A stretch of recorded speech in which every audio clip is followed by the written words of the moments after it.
on an adventure of her own. Daphne Greengrass, witness number 1, surprised to see Quinn working closely with someone.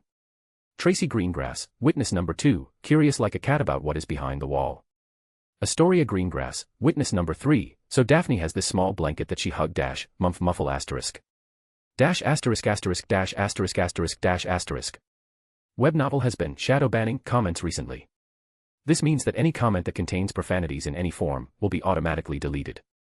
So, if you are commenting with curses and profanities, censor a single letter or get creative.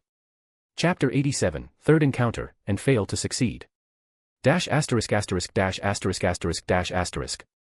After spending a few hours every day underwater for months inside the Great Lake, Quinn had gotten used to the water so much he felt it was just another part of his life. Everything, from moving his body underwater to how to breathe with gills, had become natural to Quinn. He no longer felt that water was outside of his comfort zone. Just 2 weeks ago, he had been smacked by the Kraken and had ended up revealing himself to Daphne, Tracy, and Astoria. But with some work and luck, he had been able to put that incident behind him. Now Quinn was ready to get another dig against the Kraken. Within 2 weeks, Quinn had done more practice with water magic and human transfiguration, and he had become better at both fields. His progress with human transfiguration was clearly visible in his body. Previously Quinn had 3 pairs of gills that allowed him to breathe underwater on his neck and underneath his ears. But now he had a more complex underwater respiratory system. Instead of the 3-neck pair of gills, Quinn had made himself a more extensive system, with another 6 pairs of gills on his chest placed between the opening of the bones in the rib cage, connecting them to his lungs. Inside his body, Quinn had opened up his windpipe to let water in and had layered his lungs to prevent them from getting irritated and protected both the bronchus, bronchioles network and alveoli branches from getting in contact with water. He had transformed his lungs into a water chamber where water could enter from his windpipe, reach the lungs, and exit through the gills, leaving behind oxygen in his blood. What prompted this change was that Quinn's body was large and needed more oxygen. Quinn had noticed that when he tussled with the Kraken he was getting out of breath, as he moved rigorously in the water and used a lot of magic. Even though Quinn was using water magic to move around, there was still a physical aspect to his underwater swimming. During his skirmish with the Kraken, Quinn had to make lots of movements quickly in a short amount of time, which left him feeling out of breath. That induced him to gulp down a lot of water to gain the sufficient amount of oxygen. It took some practice and reading, but Quinn managed to get it done, and even after performing crazy moves underwater, he didn't feel the lack of oxygen in his body. And now that he was ready, Quinn cruised towards the Kraken's primary location, while speeding at a velocity faster than the last time he had tried to get past the Kraken. This time, I need to find a sign of the area where the third vault is kept, thought Quinn as he pumped more magic to increase his speed. It's going to be different this time. And things turned out to be different. Just as Quinn was about to reach the point where he could usually see the Kraken's tentacle, instead of seeing a tentacle laying on the lake bed, Quinn saw two tentacles moving directly towards him. "Oh, shit," screamed Quinn in his head as he saw the Kraken taking the initiative in their third meeting. Punching the proverbial brakes, Quinn commanded the water to come to a stop and immediately swam upwards to avoid the two tentacles. That was Klaus Dash. His thoughts of relief shattered when Quinn saw 5 more tentacles appear in his zone visibility and zoom towards him. "Oh. You've got to be kidding me." Quinn's magic thrummed into life as more and more of it was released into the water, bringing the water under his control. With the water at his service, Quinn swam at faster and faster speeds, making tight breaks in water and maneuvering sharp direction changes on the dime, all in the attempts to stay away from the grasp of the Kraken. "Damn, I wasn't expecting Dash," thought Quinn, dodging another tentacle jab. Such aggression and momentum from the Kraken. As 7 tentacles wriggled and moved in the water, trying to catch something much smaller and weaker than them, Quinn was getting more confident in his ability because he wasn't feeling the pressure like the last time. "Let's drop some freeze in here," thought Quinn as ice magic made another appearance, and walls of ice manifested from the freezing of the lake water, held in place by Quinn to deflect and block the tentacles that were getting a little too close for comfort. But because of the speedy casting of magic while evading the continuous and tenacious attack of the tentacles, Quinn could only create ice walls that could stop a tentacle once, and a second hit would cause them to crack and break. "I need to find an opening to dive in closer," planned Quinn as he shifted to his left, avoiding an incoming tentacle, simultaneously creating 2 ice walls to block 2 tentacles.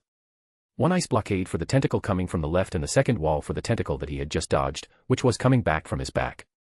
Quinn swam up before the ice walls broke and alertly looked for an opening while still keeping an eye on the tentacles because while he was successfully evading the Kraken's grasp, Quinn didn't know when the tables could turn.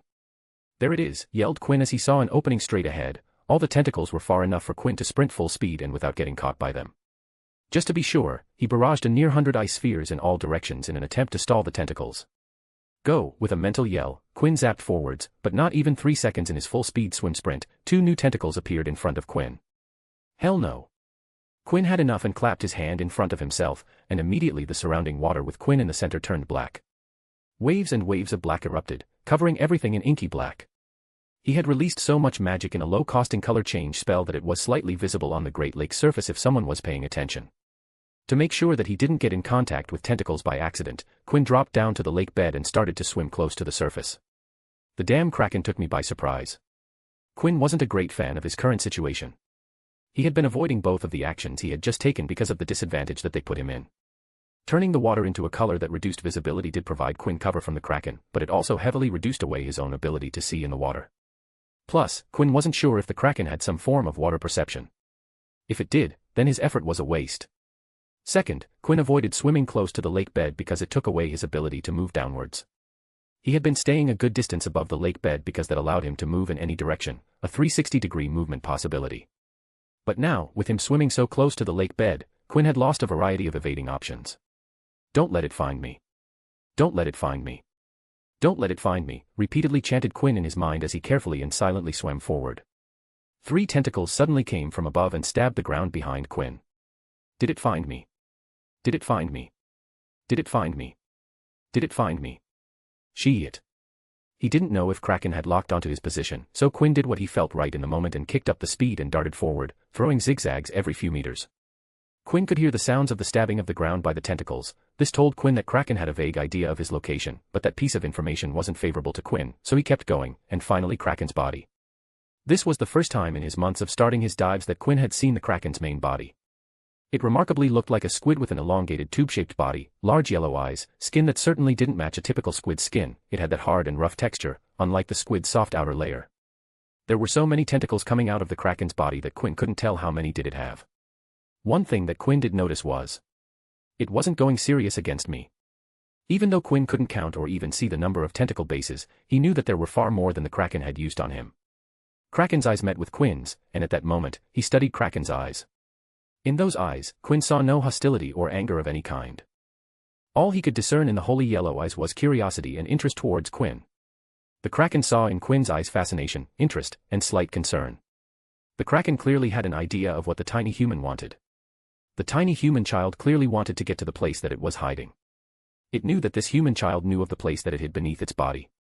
The Kraken knew of the vault because it knew everything about its home. The Kraken was the oldest of all living inside the Great Lake.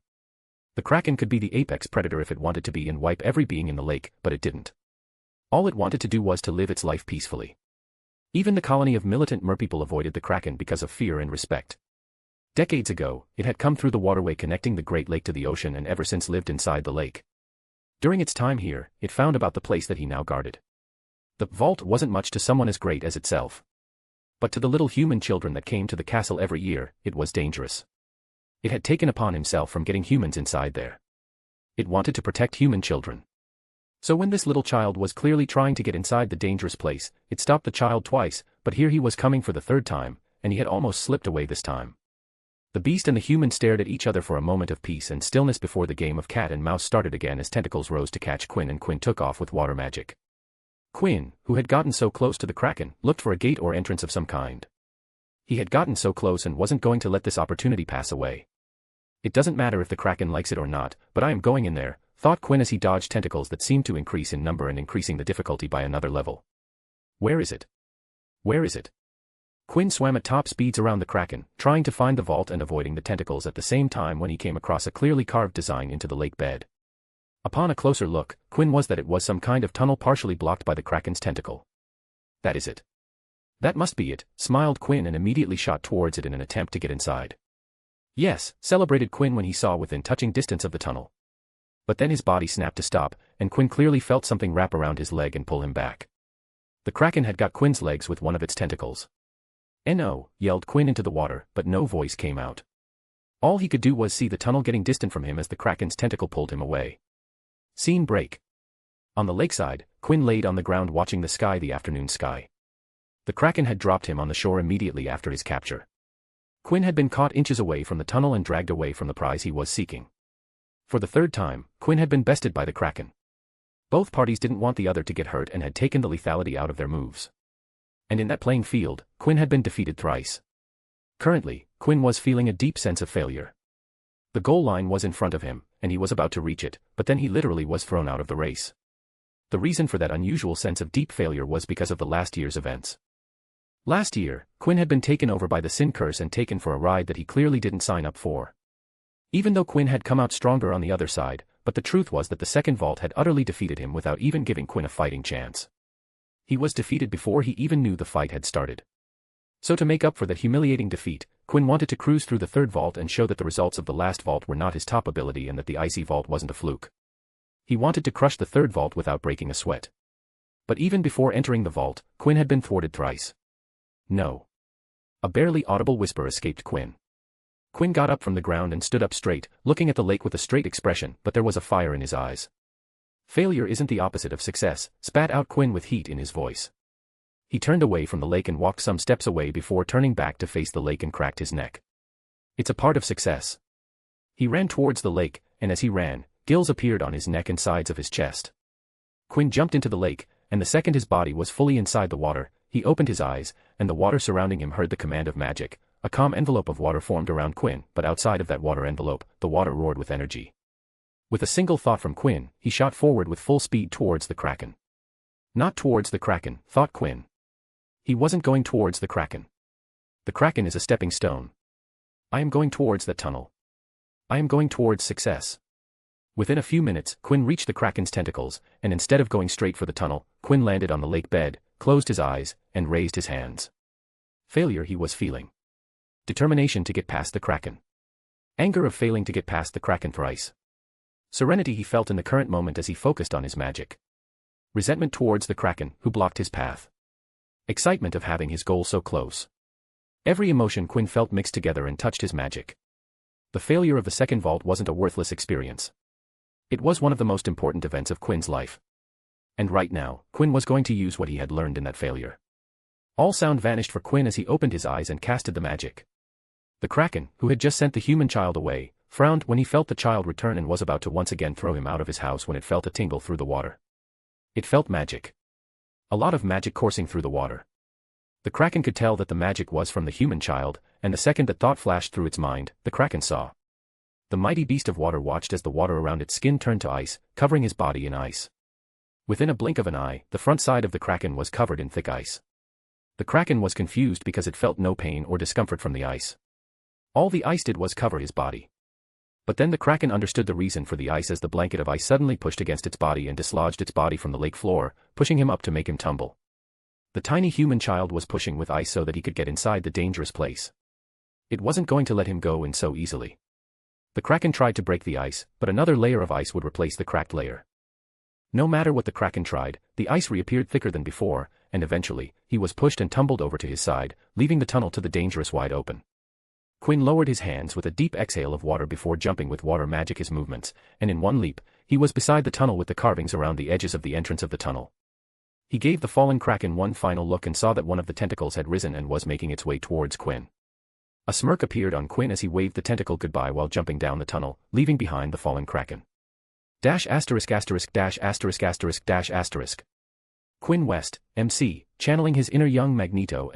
*******************************************************************************************************************************************************************************************************************************************************************************************************aughly Quinn, mighty beast of water, had a big fall. Web novel has been shadow banning comments recently. This means that any comment that contains profanities in any form will be automatically deleted. So, if you are commenting with curses and profanities, censor a single letter or get creative. Chapter 88, Entering the Third Vault. *********************** The tunnel leading to the third vault was a long one. While falling through the tunnel, Quinn estimated that the depth was at least 30 meters. He could see light at the end of the tunnel, but the passage to that light was dark, making it hard for Quinn to see anything other than the end he was swimming towards. Thus, the second Quinn entered the tunnel, he lit up his surroundings to observe, not because he wanted to have some light as he was half falling half swimming to increase his falling speed, but in case there was something of interest and importance on the tunnel's walls.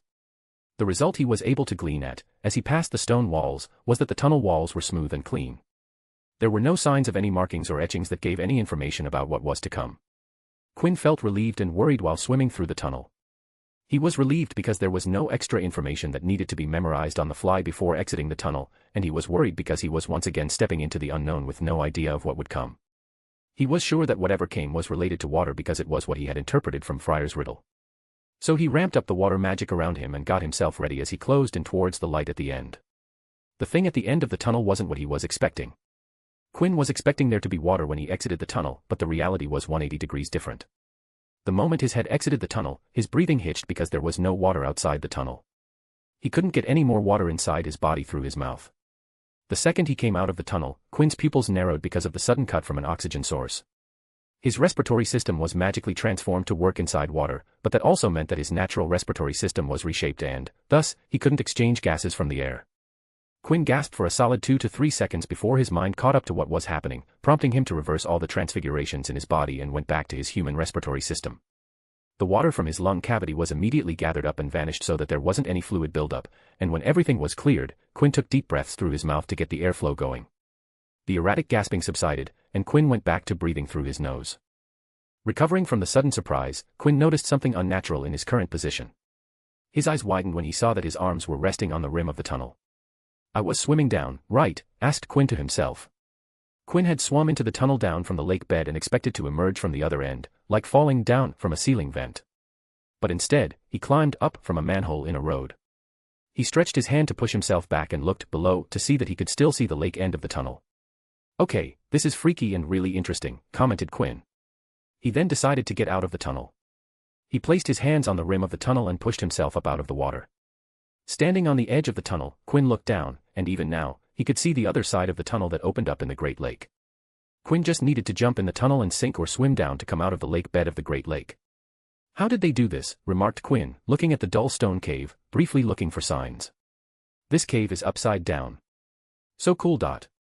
Did gravity somehow switch without me knowing? Water does mess up with gravity perception." Holding his chin with his hand, Quinn speculated, "or is the tunnel some kind of portal, and I am in a separate dimension? Ho, I will need to see what this is all about." Quinn wasn't planning to research further this topic before completing the vault, because if the tunnel was indeed a portal, then messing with it could end up damaging the portal, and in turn, destroying the only known way to the third vault. After admiring the magical phenomenon, Quinn roamed his eyes all over the cave.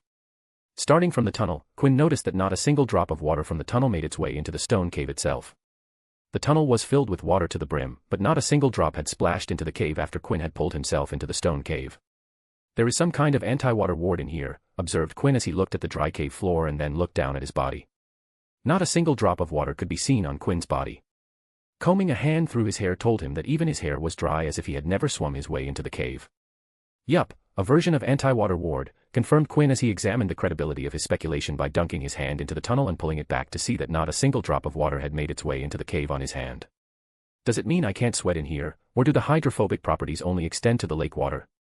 Scanning the other parts of the cave, Quinn looked up and examined the light source that illuminated the entire stone cave.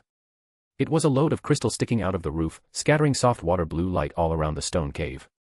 A natural luminescent mineral crystal, and a blue one at that. Blue ones are so rare, slightly gasped Quinn. He had seen luminescent mineral crystals in his travels but had never seen the particular shade of blue like the one he was looking at right now. The luminescent mineral crystal could be replicated with alchemy, but because the alchemists were rare, artificial crystals weren't widely available. The people who hired alchemists didn't ask for glowing crystals when they could have an alchemist produce other, more significant things. Maybe I could make some of them for the living hall, murmured Quinn, thinking about how the living hall would look like in the light of a luminescent mineral crystal. Nah, I should make runic lights for the entire manor. At least that way, they could be turned off when not needed. Strolling away from the tunnel, Quinn wandered towards the part of the cave that had a room-wide, 3-step short staircase. The stone steps on the floor acted as a divider inside the cave. The cave before the steps was like any stone cave you could find in the wild, but the area after the steps was definitely man-made. Instead of the rough walls and ceiling of the first part of the cave, the second part of the cave had no partition between the walls and ceiling. All the surface part floors were melded together to form a dome. And at the furthest end of the dome, there was a triangular opening in the dome wall. Similar to the tunnel, it, too, was filled entirely with water. And just like the tunnel, there wasn't a drop of water spilled out of the triangular opening, despite the triangular opening standing vertically to the floor. Slowly descending the short steps, Quinn came across some movement because of the triangular entrance.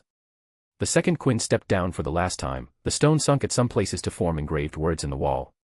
Large engraved words formed above the entrance to form the words. Poseidon's Wrath. Words appeared on the left side of the entrance. Beware, challenger. Enter the entrance and you shall feel the wrath of God. This is not for the soft-hearted and weak. Think before entering because God's fury doesn't have eyes.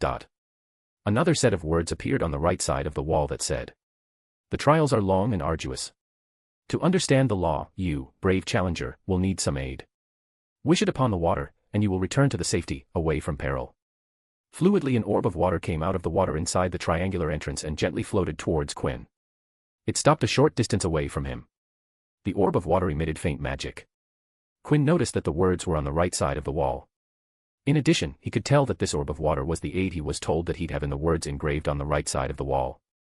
He walked around the water orb, observing it and carefully casting some magic to see what kind of magic was used inside the water. After some deliberation and internal debate, Quinn confirmed that the water orb wasn't harmful to him. No harm in giving it some help, shrugged Quinn as he stepped closer to the orb and gracefully lifted his right hand towards the water orb and gently touched the water orb with his index finger. The water orb shone faint blue before the water rippled and went inside Quinn through his finger. Whoa. Hey. Whoa. Flippin' hell, exclaimed Quinn as he watched the water get sucked into his body, followed by a brief spike of light on his inner forearm. In a surprise, Quinn withdrew his hand and turned it over to see that his previously unmarked forearm now had a navy blue symbol on it. Quinn could feel that if he channeled magic into the emblem on his skin, it would trigger whatever magic present in the water that went inside Quinn's body. Not cool. I hope this isn't permanent, sighed Quinn as he rubbed his marked skin. This design isn't what I want my first tattoo to be. Hell, I don't even want a tattoo, exclaimed Quinn while shaking his head. Quinn closed his eyes while heavily exhaling, but when he opened them, Quinn had changed to a focused expression as he stared at the triangular entrance filled with water. Let's do this.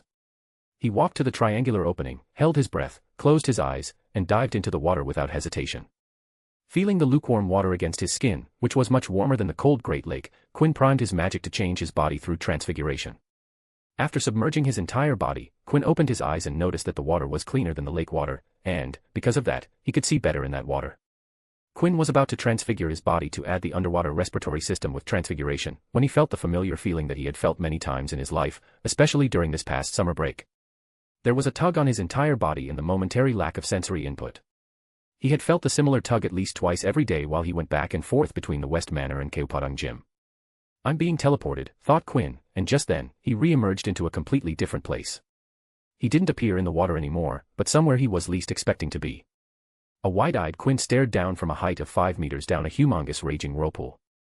Watching the gigantic sinkhole sucking and spitting out water, something that was formed because of opposing forces meeting each other to create a chaotic maelstrom, a fierce force of nature.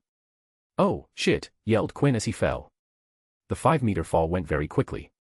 Between the shock of being teleported and the stunning surprise at seeing that monstrous water vortex, Quinn didn't have time or the initiative to make any magic work. Splashing heavily, Quinn entered the turbulent water and was immediately swept into the stormy waves. The strong waves blasted against Quinn's entire body as he quickly was pulled deeper into the brutal maelstrom.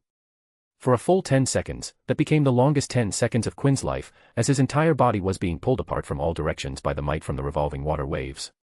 It took him 10 seconds, an amount of time that was a critical time inside these conditions to get his mind back on track to difficulty pulling his body into a fetal position.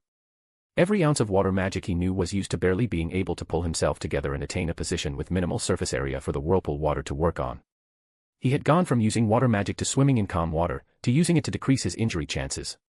With his eyes closed, Quinn concentrated his magic to transfigure himself a gill system. He already had water inside his body because of the suddenness of his fall, which caused Quinn to swallow a lot of water that went straight to his lungs. Transfiguring with water continuously slamming into his body was difficult, and he even failed once before he was able to get the aquatic respiratory system working.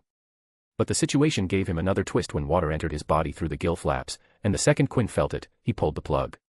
The turbulent water could critically damage his insides if he didn't leave now. He channeled magic into the insignia on his arm, and it glowed for a split second before Quinn disappeared from the whirlpool. Scene break. The water inside the triangle entrance rippled for a second before Quinn came out with a calm water sphere surrounding him. The water sphere floated a distance from the entrance before gently setting Quinn on the ground before vanishing like it was never there. For a few seconds, Quinn laid on the floor, showing no movements except for the furrow before his chest throbbed, and he coughed out some water inside his body that was promptly vanished by the cave ward the second it came outside Quinn's body.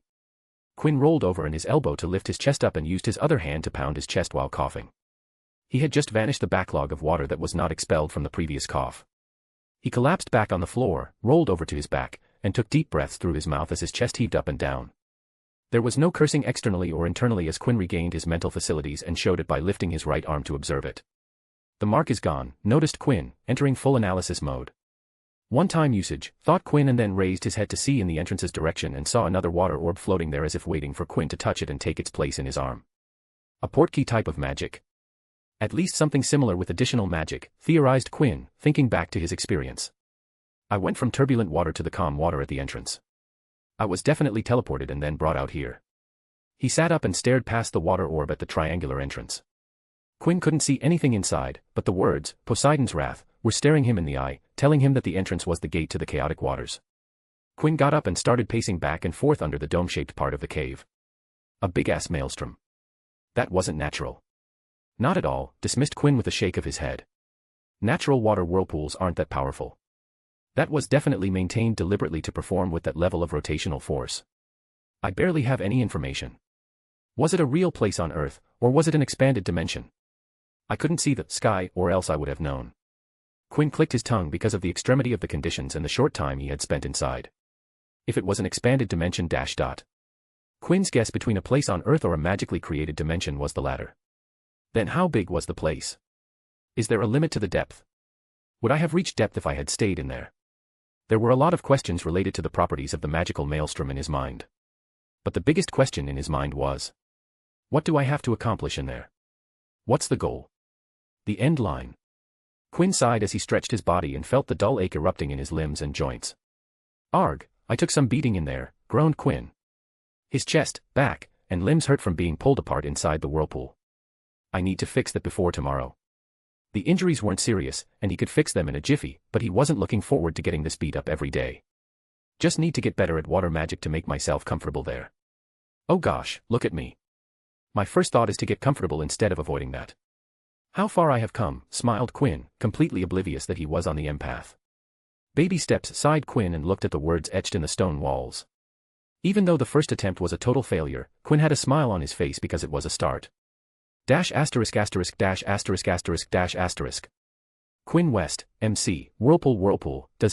*********************************************************************************************************************************************************************************************************************œux It is a TV jingle. ********************** Web novel has been shadow banning comments recently. This means that any comment that contains profanities in any form will be automatically deleted. So, if you are commenting with curses and profanities, censor a single letter or get creative. Chapter 89, Kraken's Approval. And new exercise partner. Dash asterisk asterisk dash asterisk asterisk dash asterisk. After healing himself off the dull ache in his body, Quinn decided to leave the vault for the day. He felt saturated from the day's work. Between dodging the Kraken to get inside the vault and swirling inside the Maelstrom, Quinn felt that he had his fill of adventure and action for today. Quinn walked to the tunnel and peered down into the water, and saw the lake end opening. He made a face between annoyance and fatigue and sighed, "I don't want to fight the Kraken. Not right now." He looked back around at the stone cave and wondered, should I take a short nap in here before I go back? Nah, let's just get this over with. The Kraken will just throw me out, which is what I want now, grumbled Quinn. He squatted down, and slipped down into the tunnel, head first. While swimming inside the tunnel, Quinn tried to feel the magic behind the tunnel, but it escaped his natural senses. He had no idea how the switch from up and down was done. I would need to actively try to cast magic to see what is behind the cover, thought Quinn as he came up from the tunnel. The first thing that he saw when he exited the tunnel were big solid yellow eyes staring down at him intently. "Whoa," exclaimed Quinn, and even though no sound came out, Quinn gulped in a fresh batch of lake water. The Kraken's tentacles immediately surrounded him. Unlike their previous encounters, the tentacles didn't coil around Quinn, but instead, one of the tentacles came near Quinn and poked him with its tip. The tentacle's tip was so large that it pushed against almost half of his entire body, pushing him to the ground. Quinn, who fell to the lake bed, looked up at the Kraken, who kept staring at him with big yellow eyes. Then, at that moment, he finally realized how enormous the Kraken really was. In the past, the biggest thing Quinn had seen was a mountain troll, but the Kraken was on another level. What? What does it want? Thought Quinn as he stared back at the Kraken. Does it want to eat me? I'm tired, but bring it on.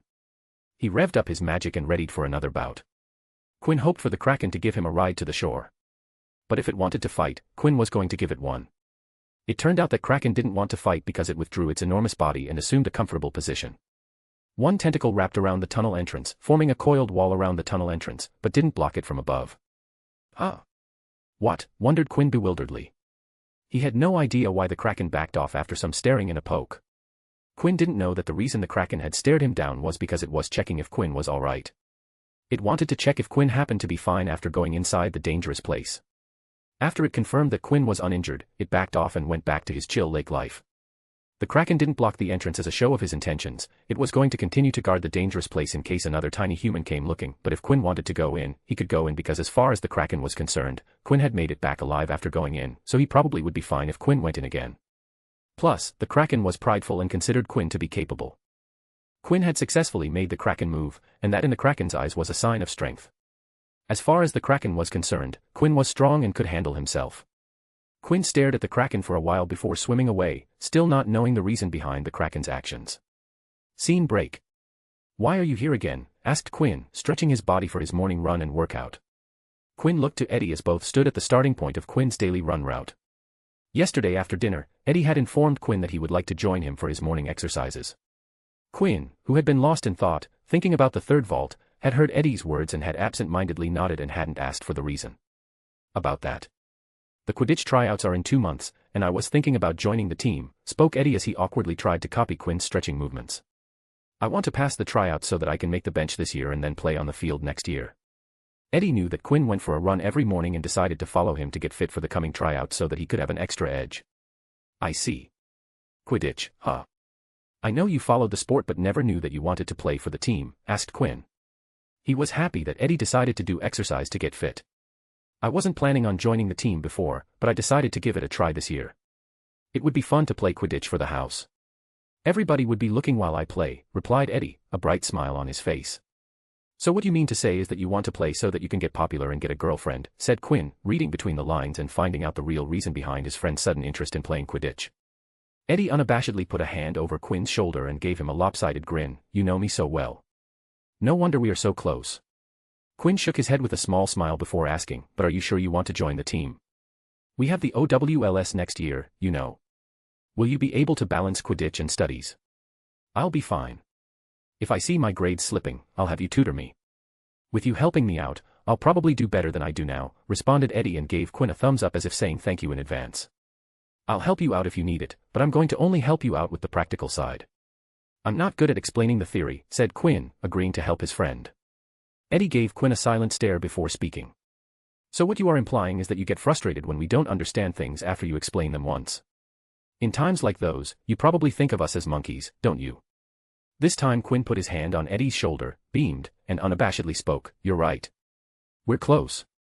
Come on, give me a hug." But Eddie pushed Quinn away with a F*****ku, stay away, face. "All right, let's get started," said Quinn with a clap. "I usually run before doing push-ups, squats, and crunches. I finish by skipping rope." He pointed at Eddie and advised, "You should run a kilometer today and increase the length as you progress. Aim for a comfortable 3 kilometers before the tryouts. I would suggest that you focus more on your upper body because there are a lot of upper body movements while being on a broom. So I'd advise sit-ups, push-ups, and pull-ups. Later on, we can add planks and leg raises. Also, what position are you planning to play?" asked Quinn after he was done suggesting an exercise plan. "Chaser," replied Eddie. "Great, now, I would suggest that you run at your pace. Don't try a full-on sprint. If you sprint, you'll build up fatigue quicker, and that won't do you any good," warned Quinn. Afterward, he told Eddie how much he needed to run to complete a kilometer. He then slapped Eddie on his back and ran away. Quinn still ran a 5-kilometer route every day. He hadn't tried to increase the distance because he did more things now, so he just tried to reduce his time and had been slowly getting faster with time. He usually ran a route that would be exactly 5 kilometers when he returned to the starting line. But today, Quinn decided to run a route that would have him pass nearby where Eddie was running so that Quinn could see how he was doing. When Quinn came around the first time, he saw Eddie standing with his hands on his knees, so he raised his voice and called out to Eddie, "Eddie! Don't stop. If you can't run, walk. Just don't stop." Eddie looked up and saw Quinn waving at him as he ran a distance away from him. He groaned and started running because he was embarrassed that Quinn had seen him stop. When Quinn returned from completing his run, he saw Eddie sitting on the ground, pulling away at the grass. "Are you done?" asked Quinn. He hadn't chosen to run Eddie's route 5 times because he was sure that Eddie would try to keep up with him despite his warning. And as much as fun it would have been to say, "On your left," as he passed him by, Quinn wanted Eddie to relax and have a positive first day. He would return the next day and keep up till the tryouts and after. Eddie looked up and nodded as he stood up. "Yeah, what's next?" "You will start with push-ups," instructed Quinn before asking, "Can you do a couple of push-ups, or are you a complete beginner?" "I can do 5, replied Eddie, looking offended that Quinn would even think that he was a complete beginner who couldn't do one push-up. "Don't give me that face. I was just asking a question," grinned Quinn before continuing. "Do 3 sets of 5. Keep your back straight and properly go down. I don't want to see sloppy push-ups." Eddie nodded and asked, "What are you going to do?" "I'll be doing burpees. They are basically the combination of a squat, kick back feet to get into a push-up stance, high plank positions, a push-up, return to a squatting position, stand, and end with a jump." Quinn showed Eddie how to execute a burpee before both of them started to do their stuff. Eddie did his 3 sets of 5, while Quinn did his 3 sets of 12. At first, Quinn hated burpees because they were tough, but as time went on, they got easier to execute and complete, but that wasn't why he stopped hating them. The results of the burpees made him like doing burpees.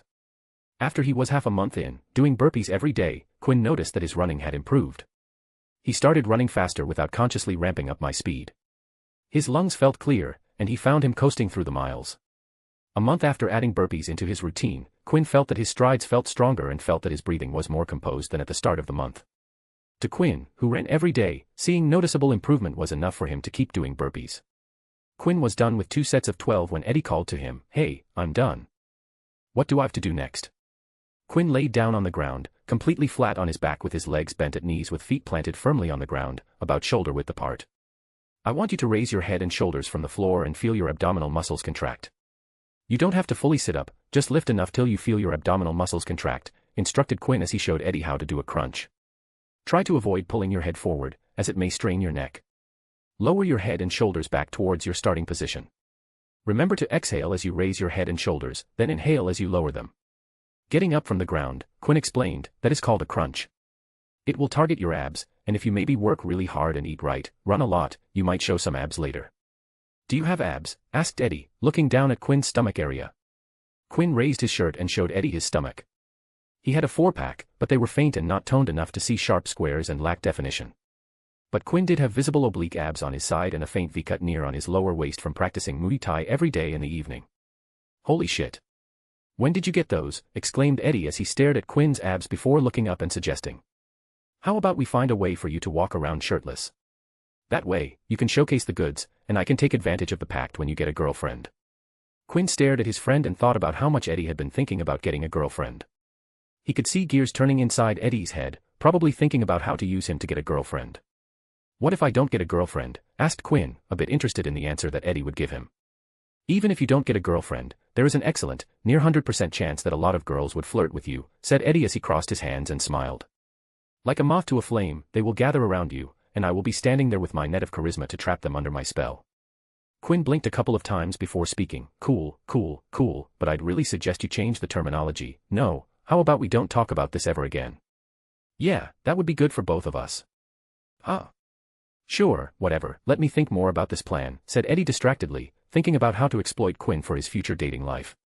Ever since Quinn had known Eddie, his friend took action when he got motivated to accomplish something. Last year, Eddie had gotten the news that his family cat, which had been with his family before Eddie was born, had died because of old age. The cat had been very close to Eddie, and he hadn't taken the news well. Eddie had gone into a mourning state for a while after he had gotten the news. During that time, there had been an older Ravenclaw student who was a dickhead and major a-hole.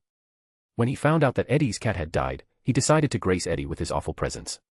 Every time the bully had a chance, he would sit near Eddie and loudly talk about how funny it was that Eddie's cat had died. The older bully would regularly corner Eddie when he was alone and urged him to cry. Are you going to cry? Are you going to cry about it? Like a big baby. Big baby, cry over your stupid cat.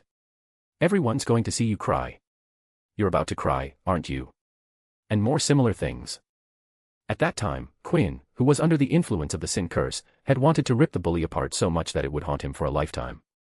Eddie had stopped Quinn from brutalizing the dipshit and had shaken his head with a resolute face while clutching Quinn's arm. Eddie's refusal had been firm enough for then Quinn to back off. But after a month, Eddie had approached Quinn and had asked for his help to teach the older Ravenclaw shitstain a lesson. I was grieving for my cat.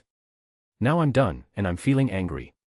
Plus, I didn't want you to do something without me, was what Eddie had replied when Quinn had asked about the sudden change in heart. The piece of shit had tried to make Eddie cry, so Eddie decided to turn it the other way. I found this potion recipe that will make a person cry, has spoken Eddie as he dropped a heavy tome in front of Quinn. I can't brew this, but I think you can, so brew this for me.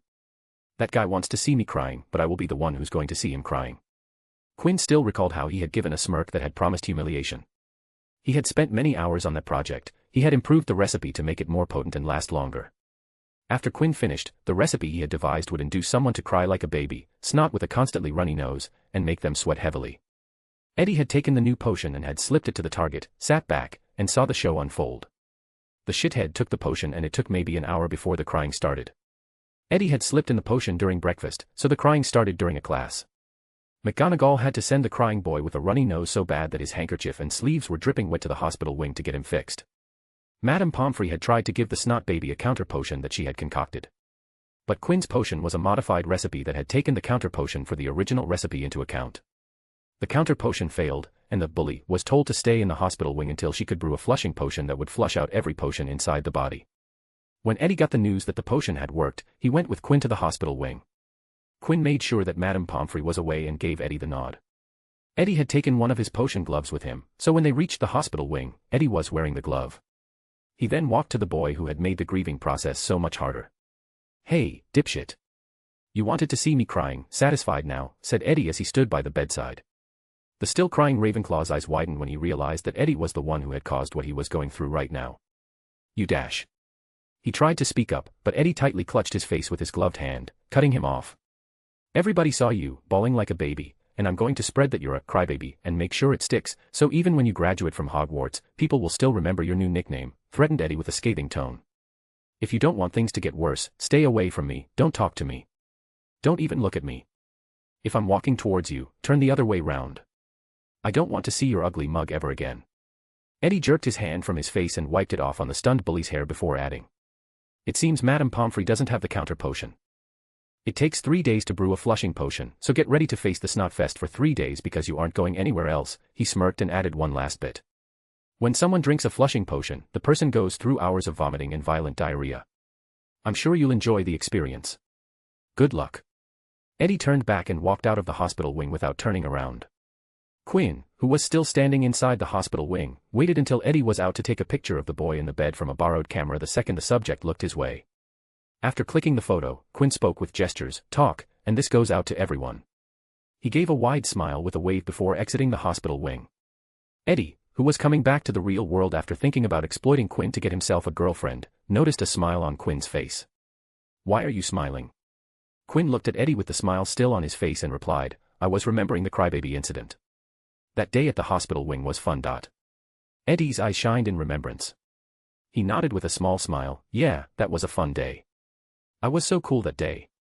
Quinn nodded before jutting his chin towards the ground and said, enough chit-chat. Drop and give me 3 sets of 10. I'm worried about you. I'll make you work hard and sweat away all that pent-up horny energy you have inside you. You don't have to say it like that, complained Eddie, causing Quinn to laugh. The two buddies continued to have fun first thing in the morning. ***********. Quinn West, MC, Mad Scientist, School Version. Eddie Carmichael, Horny Adolescent, Don't Make Fun of My Cat. Kraken, Self-Appointed Guard, Tiny Human Will Be Fine. **************. Web novel has been shadow banning comments recently. This means that any comment that contains profanities in any form will be automatically deleted. So, if you are commenting with curses and profanities, censor a single letter or get creative. Chapter 90, Baby Steps Against the Whirlpool. ************. Quinn sighed as he rubbed the insignia from the third vault safety mechanism. He really wanted to know how this tattoo could teleport the bearer. Assuming that no person was casting a portkey or a similar spell, then there was an enchantment that could produce teleportation magic without human or any magical species help. Both the first and this vault had complex runic and warding magic, noted Quinn as he looked into the triangular entrance to the whirlpool. Just how much planning and execution went into creating the vaults? The people who created them must have given all of it a lot of thought when creating them. Quinn still usually went inside the first vault to do research and learn more about the mechanism. He would collect the energy from Absolute Zero for his engraver and make observations for an upcoming project that he was working on. But all the time, including last year, when Quinn had become greedy towards a lot of things, and one of them was Absolute Zero. He had tried hard to figure out a way to get the Absolute Zero out of the vault. But Quinn still didn't know a way to create a portable containment system that would allow him to carry the Absolute Zero without dead freezing everything around and causing a long-term climate change that would plunge Hogwarts into an ice age for decades to come. Whoever built the first vault knew what they were doing. The builder had used the energy from the Absolute Zero to trap itself. A self-sustained system that wouldn't degrade as long as the prisoner itself stayed strong. It was clear that the builder who had made the rune cluster knew how Absolute Zero worked, because without an understanding of the alchemic material that was being contained, without the proper knowledge of the power source and runes, the containment arrangement would have collapsed a long time ago because of the corrosive, cold energy from Absolute Zero. Standing inside the third vault, Quinn went into thinking about the first vault, the icy vault, for several minutes, before taking a sharp breath and shaking his head. Not the right time or place. Quinn, berated Quinn himself, looked at the ceiling of the cave, and said, sorry about that.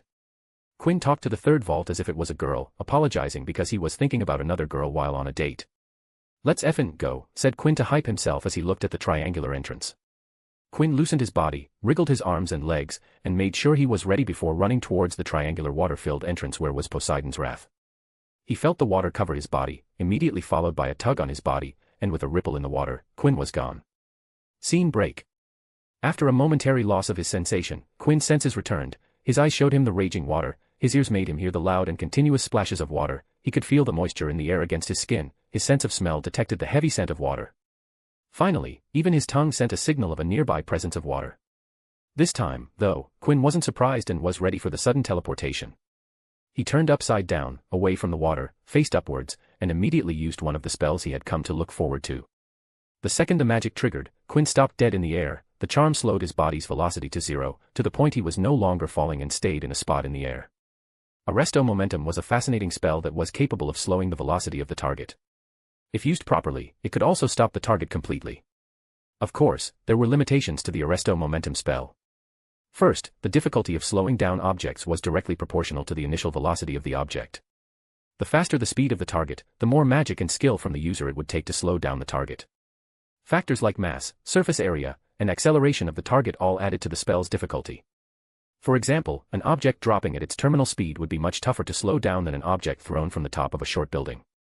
Second, if an object was brought to a complete stop, it would get harder to keep it stationary if the object moves while it's held stationary with magic. Any external force that wasn't in work before the complete stop would be against the nature of the magic and would break the spell after certain limits. If Quinn wriggled his body in the situation he was currently in, he would break the spell and he would continue to fall. A turn of the head, curl of his wrist, or anything minor wouldn't threaten to break the spell. Anything greater than some minor movements would exponentially increase the difficulty of keeping himself stationary in the air. So Quinn had to make sure he didn't make any excessive movements. As such, he first turned his backside to the vortex so that his front body would be facing upwards. Quinn could have used the levitation spell, Wingardium Leviosa, on his clothes to anchor himself in the air, just like the creator, Jarlath Hobart, had done in the first public use of the charm, even though at that time Hobart himself didn't understand what he had created. Nonetheless, that wasn't possible because Quinn only had a pair of trunks on him and those weren't enough to anchor himself in the air. Well, I could have transfigured clothes to provide more support, considered Quinn before lightly shrugging. Whatever, I like this spell better. Quinn looked up above and smiled because his conjecture was correct. I knew I was right, this is an expanded dimension, chuckled Quinn, watching the pure white ceiling and walls of the place he was currently in. The white walls were telltale signs that this was a created dimension like the one in his suitcase. Okay, you can do it. No pressure, reassured Quinn as he took in several deep breaths before taking an extra deep breath and stored it inside his lungs and eked out without breathing out. Here I come. The magic stopping his fall disappeared, and Quinn began falling. In the short few seconds of his fall, Quinn crossed his hands over his chest and made sure that he would enter the whirlpool feet first. Quinn entered the water vortex with a loud splash and immediately sank inside the raging water. Inside the water, Quinn held his breath as he allowed the turbulent flow to pull him. He kept his body flat as a board and seized his body straight in order to not get hurt from the water. He hadn't transfigured the gill respiratory system that allowed him to breathe underwater because it didn't work inside chaotic water. Even while in the Great Lake, Quinn maintained a calm water envelope to allow a stable water flow because he used water magic to push himself to speeds greater than any aquatic species he knew. Plus, the bubblehead charm was also completely out of the race because it was too fragile and would pop the second Quinn entered the raging water. So why was Quinn diving inside the most dangerous waters he had experienced without proper breathing measures? Well, the motive of this dive was to observe the conditions inside the water so he could gather some data. Last time, the sudden teleportation had taken Quinn by surprise, so he didn't get a clear read on the conditions.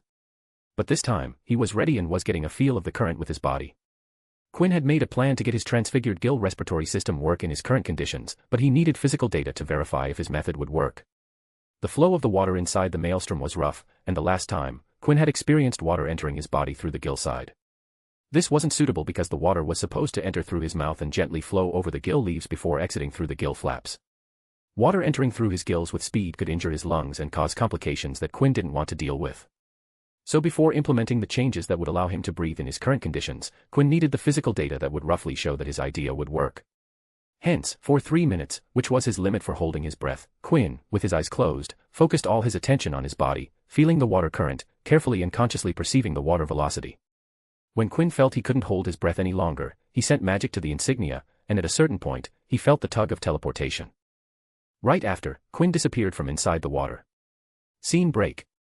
With a ripple in the water inside the triangular entrance, Quinn came out with water surrounding him as it laid him on the floor before disappearing without a trace. Quinn opened his eyes and immediately took long breaths of air. He laid on the floor for half a minute before sitting up and saying, "Okay, that was good."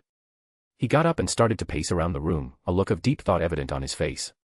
Quinn had got the physical data he was looking for, and the results he observed looked positive. Now he just needed to do some calculations and make some decisions before he could get started. Alright, I need to increase the thickness. The flow was on the higher end of my safe zone, muttered Quinn and did more calculations in his head. Do I need to have them inside or outside?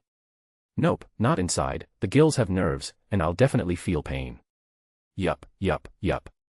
Definitely on the outside. I will need to eject water as usual, but it will take more effort this time around, groaned Quinn with a sigh.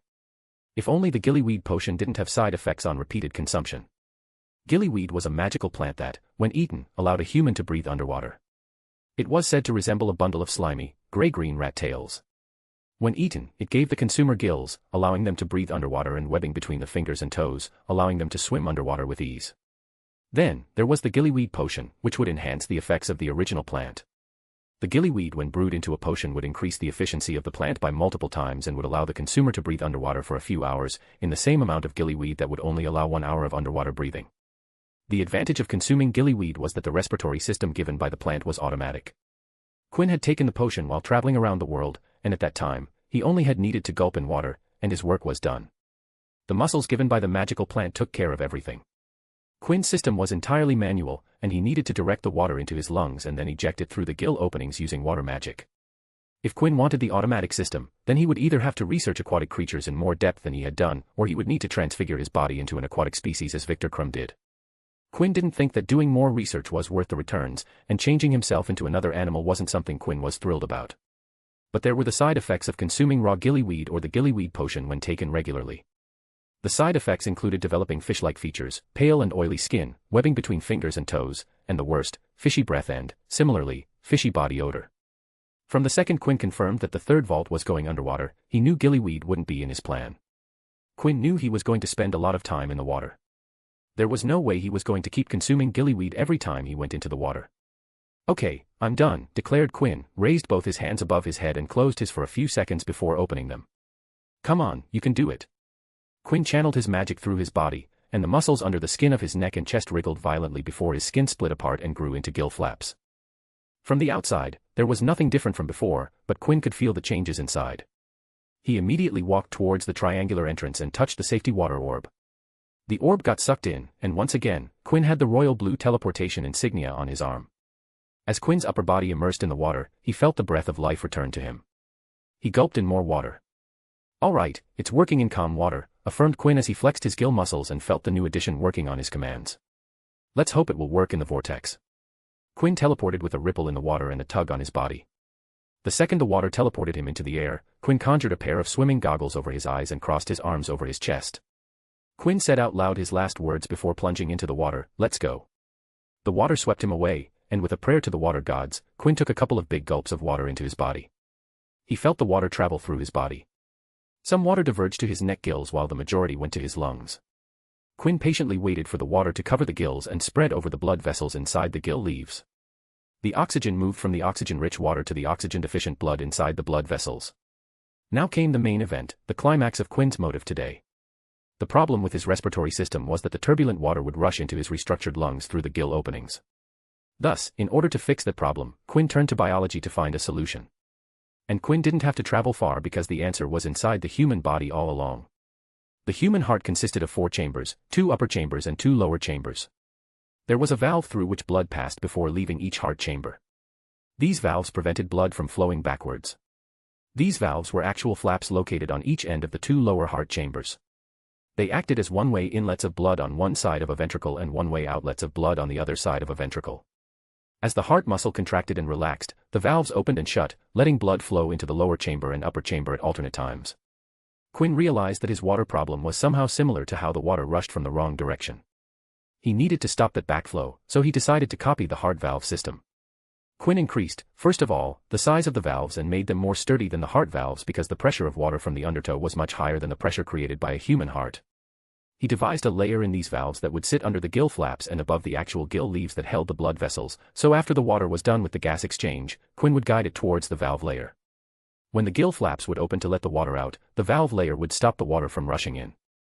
And then Quinn would loosen the valve muscles and push out the water with water magic. He would have the initiative as the valve openings were small enough to give Quinn the advantage and eject the water like jet streams, opposing the backflowing water at the same time. This was all theory, and now came the time to see if the system would work in real-life conditions. The batch of water went through the gills, and, as it moved on for ejection, Quinn opened the gill flap. Immediately, he felt the water from outside trying to rush in, but in times of need, Quinn's new valve cover held strong against the water. That observation and success brought a smile to Quinn's face as he confidently moved on to the next stage, which was loosening the valves for ejection. Quinn readied his water magic and covered the water inside with his magic while simultaneously slowly loosening the new gill valves. When the valves opened up, Quinn commanded the water to shoot out, and it obeyed and went out, flowing against the water flow outside. Inside Quinn's body, the water had formed a blob with Quinn's water magic in control of every droplet. As the water went out, it acted as a seal that didn't let water inside, emptying out Quinn's reconstructed lung cavity for the next batch of fresh water. The process was successful, and the blood had fresh oxygen circulating around Quinn's body. Quinn, who felt the success, raised both his hands on instinct above and kicked his legs. Immediately, he lost his balance, which made him tumble and rotate inside the vortex. "Shit!" screamed Quinn as he triggered the safety insignia for the second time and disappeared away. Scene break. In the stone chamber, Quinn had a big smile on his face. He was happy even though he had to deploy his safety measure. "I definitely need more practice on the valve system to make sure that I can do it more easily," smiled Quinn and laughed as he joked. "I'm coming for you, Aquaman. One day, I will rule Atlantis." "Wait, is Atlantis a city here? Oh, another thing I have to check out." Goody. Quinn West had found a way to safely breathe in turbulent water, which was a first step in his exploration of the third vault. ****************************************************************************************************************************************************************************************************************************** Web novel has been shadow banning comments recently. This means that any comment that contains profanities in any form will be automatically deleted. So, if you are commenting with curses and profanities, censor a single letter or get creative. Chapter 91, Getting a Healing Magic Teacher. *****************************************************************************************************************e damage to their optimal health, as it cures damaged or withered organisms, wounds, broken bones, low vitality, and diseases or poisoning. Though a healer may potentially heal any form of body damage, the patient must be alive, even if hanging by a thin thread, to be healed. Poppy Pomfrey picked up her cup of tea after giving a concise description of the magic she had spent most of her professional life practicing. She was crisply dressed in her Medi-Healer's uniform. She was clad very similarly to the uniforms worn by Victorian and Edwardian nurses. She wore the typical nurse's uniform, which consisted of a maroon dress, white pinafore apron, and a white nurse's cap. On her apron was a brooch that showed her status as a trained Medi-Healer. Currently, the matron was sitting in her office with Quinn. Both healer and student were enjoying a cup of afternoon tea. Of course, Quinn was the one who had approached the Hogwarts matron. He had invited her to have a conversation over a cup of tea. Poppy had realized a long time ago that when Quinn entered the hospital wing, it would be because he wanted to talk to her and not because of some injury or disease as every other student did.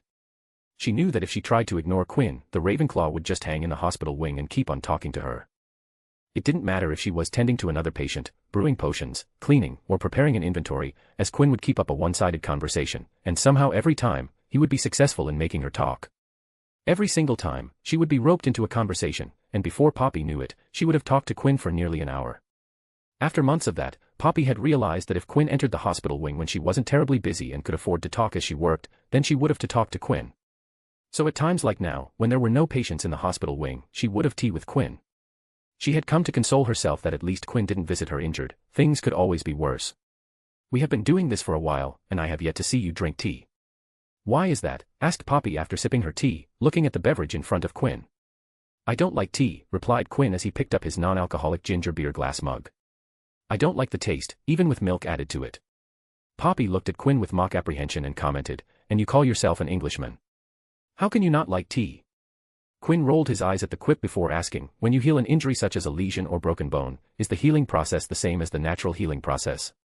In his second year at Hogwarts, Friar had introduced the cursed vaults to Quinn, and Quinn had spent a majority of that school year solving the first icy vault.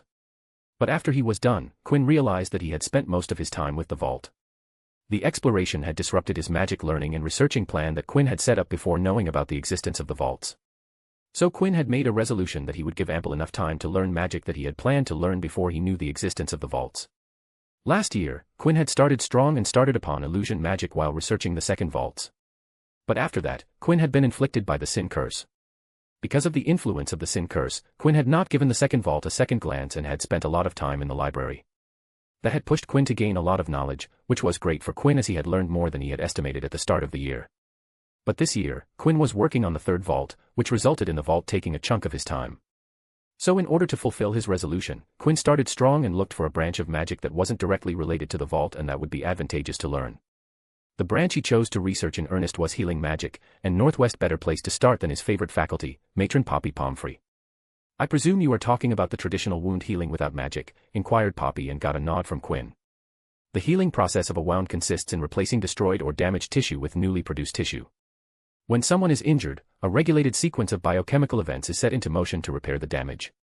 This process is divided into predictable phases: blood clotting, inflammation, tissue growth, and tissue remodeling. The wound healing process is not only complex but also fragile, and it is susceptible to interruption or failure leading to the formation of non-healing chronic wounds. A serious expression crossed the matron's face as she warned.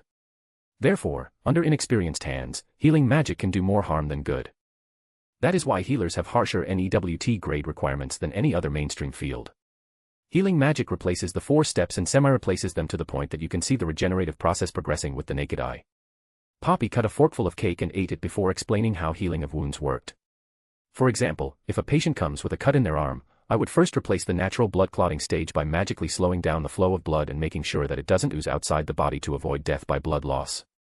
Next, magic would similarly replace the inflammation process, ensuring no infection in the wound and damage, and it clears out dead and damaged cells to make space for the new cells. The final step of the process is to trigger cell division and then accelerate the healing process till the wound is completely healed. She smiled and asked Quinn a question about the thing that she explained.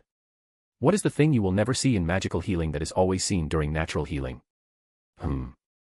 Is it the presence of scabbing? Replied Quinn in a questioning tone before explaining. Scab is formed to separate the wound from the outside environment. Because it takes time for wounds to heal, scabbing is necessary to prevent infections from outside. Poppy nodded with a smile. Correct.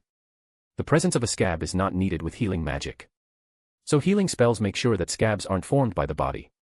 But what about wounds that are more critical than small cuts?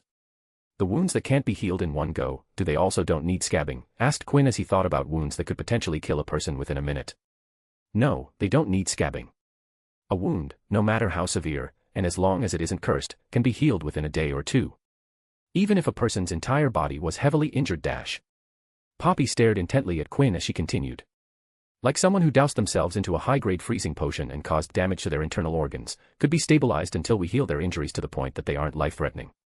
Quinn cleared his throat and picked up his mug of ginger beer to drink from it. The injury from entering the icy vault without blood magic had caused too much damage to Quinn. At that time, Poppy had to work hard and move quickly to stabilize Quinn's situation from deteriorating. She was lucky that Quinn's magic had taken care of the critical part, and she just needed to make sure that he didn't relapse. If Quinn's magic hadn't helped out, Poppy would have transferred Quinn to St. Mungo to be handled by healers who had experience with that level of critical injuries. Then it means that magical healing is an accelerated version of natural healing, concluded Quinn from the information given to him by Poppy. Poppy hummed in response before speaking. We in the healing community like to call it regenerative medicine. When Quinn tilted his head in confusion, Poppy explained. Regenerative medicine deals with the process of replacing, engineering or regenerating cells, tissues, or organs, to restore or establish their normal function. Normally, our bodies aren't naturally able to heal organs that are badly injured or are under the risk of failing. But with healing magic, we can make those previously impossible things possible. You know that as long as your limbs aren't cursed off by dark magic, we can even regrow them. Such is the power of magic. Quinn nodded deeply in agreement that healing magic transcended normal healing and wasn't just accelerated natural healing. Plus, that is just healing wounds. Healing magic also cures diseases of both magical and muggle kinds. The possibilities are endless. As long as it isn't too late, healing magic has the power to heal any illness, diseases, and mutations. Dragonpox, Black Death, Spattergroit, Scrofungulus, and other diseases were once incurable. But with advancement in healing magic, they now don't pose a threat to wizardkind if taken care of properly. How did you start on your training with healing magic? Asked Quinn, wondering how to get some practice. I'm sure that you didn't directly start on humans, right? That would be just inviting trouble. Poppy nodded in agreement with a smile and recalled the time she was doing her apprenticeship at St. Mungo's. There were less experienced trainee healers who messed up healing humans, even after they were trained off humans. You start with small animals like rats, mice, and fish. After you have a good handle on them, we move you onto bigger animals like pigs, goats, and cows. I personally also trained on birds and rabbits, as recommended by my mentor. After some time training on animals, the trainee, then, is moved on to humans. Of course, people who weren't training to be healers and just wanted to learn some healing spells didn't go through this gradual stage of progress. They simply learned spells and hoped they would work when coming across some minor injuries. An example that came to mind was Gilderoy Lockhart using a healing spell that mended bones, but instead, Lockhart ended up vanishing all bones in the arm. That is why trainee healers had to go through a gradual off-human process before they were allowed to operate on humans. So when they finally operated on humans, they would have confidence and experience backing them. Poppy looked at Quinn and asked, "Why do you ask?" "Wait, let me guess, are you thinking about learning healing magic?" "Actually, yes, I am thinking about learning healing magic," admitted Quinn before asking, "Will you teach me?" "I think having a guide will help me out." Quinn had books on healing magic, spells, charms, herbology, and potions. He had it all. And Quinn didn't necessarily need guidance. But Quinn felt that having a guide or someone who would specify a learning plan would help him immensely. Poppy was Quinn's favorite faculty member, and that's the reason why Quinn decided to ask Poppy if she would teach him. If there hadn't been any relation between the two, Quinn would have learned healing magic on his own, even if that meant it would take him more time. The Hogwarts healer studied Quinn for a while and contemplated what he had said. Healing magic was an extensive subject and required a considerable amount of skill and knowledge. Poppy knew Quinn was knowledgeable and smart from their conversations. She also knew that Quinn scored high grades from the passing talks she had with the professors. Finally, she knew Quinn's skill in potion brewing from the potions he regularly dropped off. She was just worried if it was too soon to teach Quinn healing magic, because if she was to teach him like she was taught, then it would take a lot of time, and it might affect his performance in classes. "If I were to teach you, do you promise you won't let your grades fall?" asked Poppy in seriousness. "Grades? Yeah, why would they fall?" asked Quinn in confusion. "My grades never fall. If I'm going to teach you, I want you to be serious about it, meaning that you will have to devote time to healing magic. If that affects your class performance, then we'll stop immediately," warned Poppy as she looked into Quinn's eyes. "One dip, and we stop. If you want to learn healing magic after that, wait until after Hogwarts to study." "I'm fine with that. If my grades dip, we stop," acknowledged Quinn. It was a no-brainer for him because his grades wouldn't dip even if he slept through every class all year long. "Okay, then. We'll start next week. 2 lessons every week, when you have free periods." Quinn thought about his class schedule and his other commitments before coming up with a reply: Thursday and Saturday mornings. "Then it's decided. You'll come here on Thursdays and Saturdays," said Poppy with a smile, before demanding, "You aren't to tell anyone about these lessons. I don't want other students coming to me and asking for lessons. This is just between you and me, understood?" Quinn gave a thumbs up with a beaming smile, happy to have gotten a healing mentor. The two fell into a comfortable silence before Quinn decided to change the topic of the conversation. "So, do you think we'll cure lycanthropy in the future?" asked Quinn, nonchalantly, not giving any indication that he knew something. Poppy twitched at the naming of lycanthropy. The mere mention of the illness made her remember that there was a lycanthrope in the castle right now. Remus Lupin, the new Defense Against Dark Arts professor, was an unwilling victim of the illness that had been with him through most of his life. A werewolf, also known as a lycanthrope, was a human being who, upon the complete rising of the full moon, became an uncontrollable, fearsome and deadly humanoid wolf. This condition was caused by infection with lycanthropy, also known as werewolfery. Werewolves appeared in the form of wolves, but there were distinctions between them and regular wolves. A mixture of powdered silver and dittany applied to a fresh bite would seal the wound and allow the victim to live on as a werewolf. Although tragic tales were told of knowing victims begging for death rather than becoming werewolves. "Why do you ask about lycanthropy?" asked Poppy. She wanted to probe Quinn in case he knew about Remus Lupin's condition. 2 students in Hogwarts knew about Lupin's lycanthropy condition. Harry Potter and Ivy Potter were aware of Lupin's condition before Lupin took the job, so they knew not to spread the news about Lupin being a werewolf/lycanthrope. If Quinn knew, then she would instruct him not to spread the news. Things spread fast in Hogwarts through the infamous rumor mill, and if Lupin's condition was to become known, it would incite panic in the student body. "Oh, I happen to know someone connected to lycanthropy and werewolves," smiled Quinn as he looked at Poppy. "And they are in the school at this moment." The matron's heart skipped a beat when she heard Quinn's words. "Oh, no. He knows," thought Poppy worriedly. There was only one person who was connected to lycanthropy, and that was Remus Lupin. "My friend, Marcus Belby," grinned Quinn, leaving Poppy stunned and confused. "What?" "Yeah, it turns out that his uncle, Damocles Belby, is the inventor of the Wolfsbane potion," revealed Quinn, a fact that was closely related to lycanthropy. The Wolfsbane potion was an innovative and complex potion that relieved but did not cure the symptoms of lycanthropy. But even though it wasn't a cure, it was the only medicine that provided some relief to lycanthropes. The way one had to imbibe it was unique among potions, in that a goblet full of Wolfsbane potion must have to be taken each day for a week preceding the full moon. Quinn had the recipe for the Wolfsbane potion, and, after reading about it in depth, he had to admit that Damocles Belby must have put an immense effort on his part to create the potion. "Haha, her expression is so much fun," thought Quinn as he looked at Poppy's slightly open mouth as she stared at Quinn. Poppy was right in suspecting that Quinn knew about Remus Lupin's conditions. He knew about the Dark Against Defense Arts professor's furry little problem, but in no way was he going to tell anyone that he knew. It would bring the faculty's eyes upon him, and that was something he didn't want, even if it might not be that much of a problem. But that didn't mean that Quinn couldn't have some fun without anyone knowing. When Poppy brought out the topic of illness and disease, Quinn recognized the opportunity to spook Poppy a little and see her startled/confused expression. Even if Quinn didn't have the knowledge from the books, he still would have figured out the truth because of the person who substituted for Lupin when he retreated into isolation during the full moon. Severus Snape, as the substitute professor of Defense Against Dark Arts, had tried to teach students about werewolves. The spiteful man, who wanted the position but had been denied it time after time, and over that had to brew the Wolfsbane potion for the man who was in the position Snape wanted. From what Quinn had gathered through his debt network of students, Snape had brought up werewolves in his substitute classes as a revision topic every year from 4th to 7th so that they could get anyone to recognize that Lupin was a lycanthrope. Quinn still recalled the Defense Against Dark Arts lesson he had had with Snape and how in that lesson Snape had been repeatedly looking at Quinn. Man, that day was so awkward. I had to keep an oblivious face for the entire lesson, recalled Quinn, remembering the day he had to spend an hour ignoring Snape's looks. Is that so? That is an interesting fact. I didn't know that, stuttered Poppy and kept the conversation going. She felt relieved that Quinn didn't know about Lupin and the secret was still with the least amount of people and with the same amount of people at the start of the year. Poppy looked at Quinn, who was applying jam and cream on his scone with gleaming eyes, silently took out her wand. When Quinn was done bringing it near his mouth, the scone floated out of his hands and drifted towards Poppy. The matron picked the scone out of the air and ate it in front of Quinn. "Wadash!" exclaimed Quinn at the sight of food being snatched from his hands just before he was about to eat it. "Why?" he asked in astonishment. "Sometimes you can be too much of a hassle," came Poppy's reply as she enjoyed the scone that Quinn had prepared for himself. "What did I do?" asked Quinn, confused. "Be a lamb and make another scone and put more jam this time," ordered Poppy, not answering Quinn's question. "Okay," responded Quinn in confusion before shrugging and complying with the order. "One scone with cream and extra jam coming up. Dash asterisk asterisk dash asterisk asterisk dash asterisk.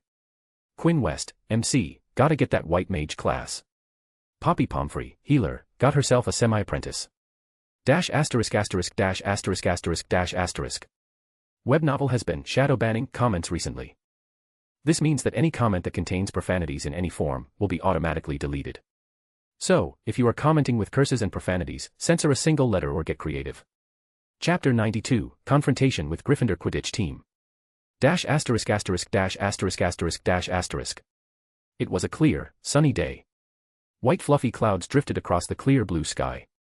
The sun shone brightly. Feeling the grass tickle his feet, Quinn tilted his back to behold a field of blue that stretched far beyond what his eyes could track and where small birds cut across the air as they swooped, spinned, spiraled, and dived. Quinn was lying on a corner on the ground of the Quidditch field, relaxing as he read a book. He once again turned to his side and looked towards one of the goalposts and saw his two friends on brooms, flying alone in the field, playing a game of quaffle hoop as practice for Eddie. Quaffle hoop consisted simply of one player trying to get a quaffle through the hoops while the second player played as keeper, that is, trying to defend against the quaffle going through the goal hoops. Eddie was the one trying to score, while Marcus tried to defend against him. Quinn, on the other hand, was not playing with them. He was simply lying on the green ground, showing his silent support through his presence. Eddie was training to get into the Ravenclaw Quidditch team as a chaser. Chaser was a position in Quidditch. There were 3 chasers per team. The chasers controlled the quaffle and attempted to put it through the goal hoops and make it past the keeper. Each goal was worth 10 points. This made the chaser position similar to the forward in football. The game generally started when the referee released the quaffle into the air and the chasers claimed possession of the quaffle. Chasers were generally considered the most exhilarating players to watch by spectators during a Quidditch game, at least until the golden snitch had been spotted. While the seeker attracted short bursts of attention from the spectators, chasers were always the center of attention. Competing against the other team, trying to score as many points as possible so that even if the opposite team's seeker caught the golden snitch it wouldn't matter, as they would have outscored the other team by a wide margin. "Man, he is really putting in the effort," thought Quinn as he stared at Eddie, who was trying to hurl the quaffle in a curve shot. If I didn't know what his real motivation was, I probably would have thought that he was interested in Quidditch. Eddie's motive to get on the team was to get popular and hope that would increase his chances to get a girlfriend, but the amount of effort he was putting in was like he was trying to be the best chaser in Hogwarts. Quinn shrugged and turned to the opposite side to go back to reading on medical potions. The healing magic system in this world was half spells and half potions. Every healer needed to know his potions to be effective and be prepared for the job. An unknown amount of time passed as Quinn continued to read. However, something broke his concentration. He heard some people talking in the distance. Listening to the chatter, Quinn identified it to be coming from his back, so he turned to look and found that Eddie and Marcus were talking to some people. "Isn't that the Gryffindor team?" noticed Quinn after giving the group a closer look. Deciding to see why there was a commotion, Quinn stood up from the ground and started to walk towards his friends. Scene break. "Look, I don't see what the problem is," said Eddie as he pointed at the other side of the field with his arm. "I don't see why you people can't practice on one half of the field. You aren't playing a game, so why do you need the entire field?" Eddie was talking to the Gryffindor team captain, 7th-year student, Oliver Wood. "You ain't a lion, so we can't let you witness our practice. We are at the top this year, and Ravenclaw is trailing in 2nd place," replied Oliver as he eyed the 2 Ravenclaws. "As such, we can't risk our tactics getting exposed to you two, who are from Ravenclaw. I'll have to ask you to leave." Eddie didn't like the reason Oliver was giving one bit and crossed his arms over his chest. "Not my problem, you can't make me leave. I was here first. Look, why don't we make some sort of arrangement? I'm sure we can come up with some sort of deal," offered Oliver, trying not to sound confrontational and aggressive. This year was his last year at Hogwarts, and he didn't want any mishaps that would somehow debar him or his team from playing Quidditch. But it turned out that luck wasn't at his side, and his wish for a peaceful confrontation was crushed when his seeker started to speak. "Let's just ignore them and play," voiced Harry, intervening in the conversation. He looked at the two Ravenclaws and shrugged, "Don't blame us if you get hit by a bludger. It won't be our problem if you spend a night in the hospital wing." Marcus gulped in slight fear of getting hit by a bludger, but the statement did not scare Eddie. He took a deep breath and thought to himself, "Calm down, Eddie. Don't get riled up. Remember what Mum said, count to 9, and everything will be fine.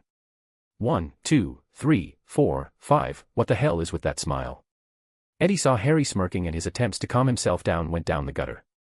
He scoffed and retorted, "Of course you would know about hospital wings, don't you, Potter?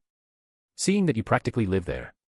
The Weasley twins in the background laughed as they put their hands on their faces. Harry frowned and gave Eddie the stink eye. "What?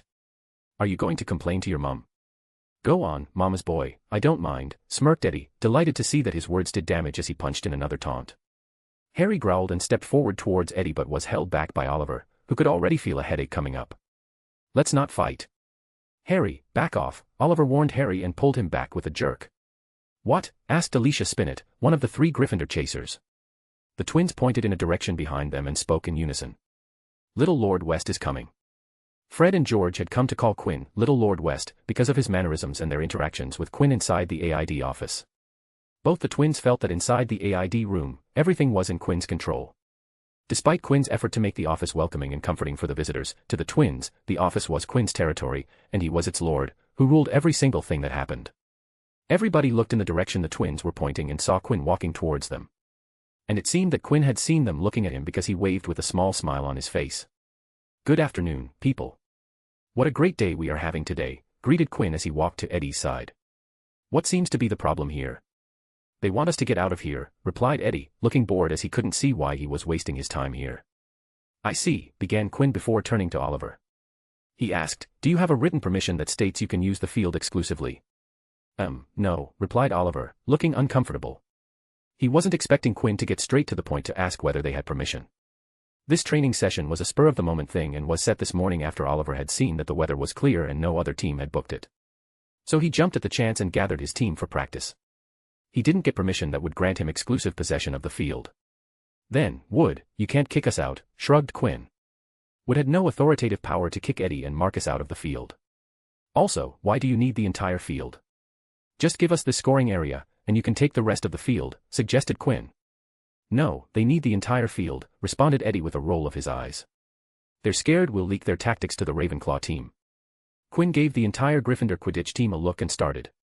He pointed at the Weasley twins and spoke, "Doppelbeater defense and bludger backbeat for the beaters. Checking and power play for the chasers," continued Quinn as he pointed at the 3 chasers, Katie Bell, Angelina Johnson, and Alicia Spinnet. He turned to the captain and gave him a thumbs up, double 8 loop, and starfish and stick for the keeper. "Those 2 are tough to pull off." Finally, Quinn addressed Harry, "No hands and less than decent attempts at Wronski feint for the seeker." The Gryffindor team stood still, their jaws on the floor as Quinn rapidly fired the tactics they had been preparing for the second stretch of this year's Quidditch season. Those things were a secret, and no one except the team was supposed to know. Even if someone knew a partial part of the tactics, they wouldn't be happy, but it wasn't impossible for that to happen. But here they stood, watching a guy with an innocent smile on his face revealing their entire bag of tricks and tactics. "How?" stuttered Katie in shock. She asked a question that everyone on the Gryffindor team wanted to ask. "How do you know all that?" Quinn raised his arm and flicked his wrist for an AID card to appear in his previously empty hand. Everybody there recognized the card as they had seen it at least a couple of times in their school years. "Information is my bread and butter. I know what is going on inside Hogwarts, and that includes Quidditch knowledge," informed Quinn and then proudly smiled. "I was also hired permanently as the commentator for the Quidditch games, so I had to know what all 4 teams were planning to do for better commentary experience." "You aren't going to reveal this knowledge to anyone, will you?" asked Oliver, sounding apprehensive. The card in Quinn's hand burned to ashes, and all of them suddenly became aware that Quinn had his wand in hand. None of them had seen when Quinn had taken out his wand.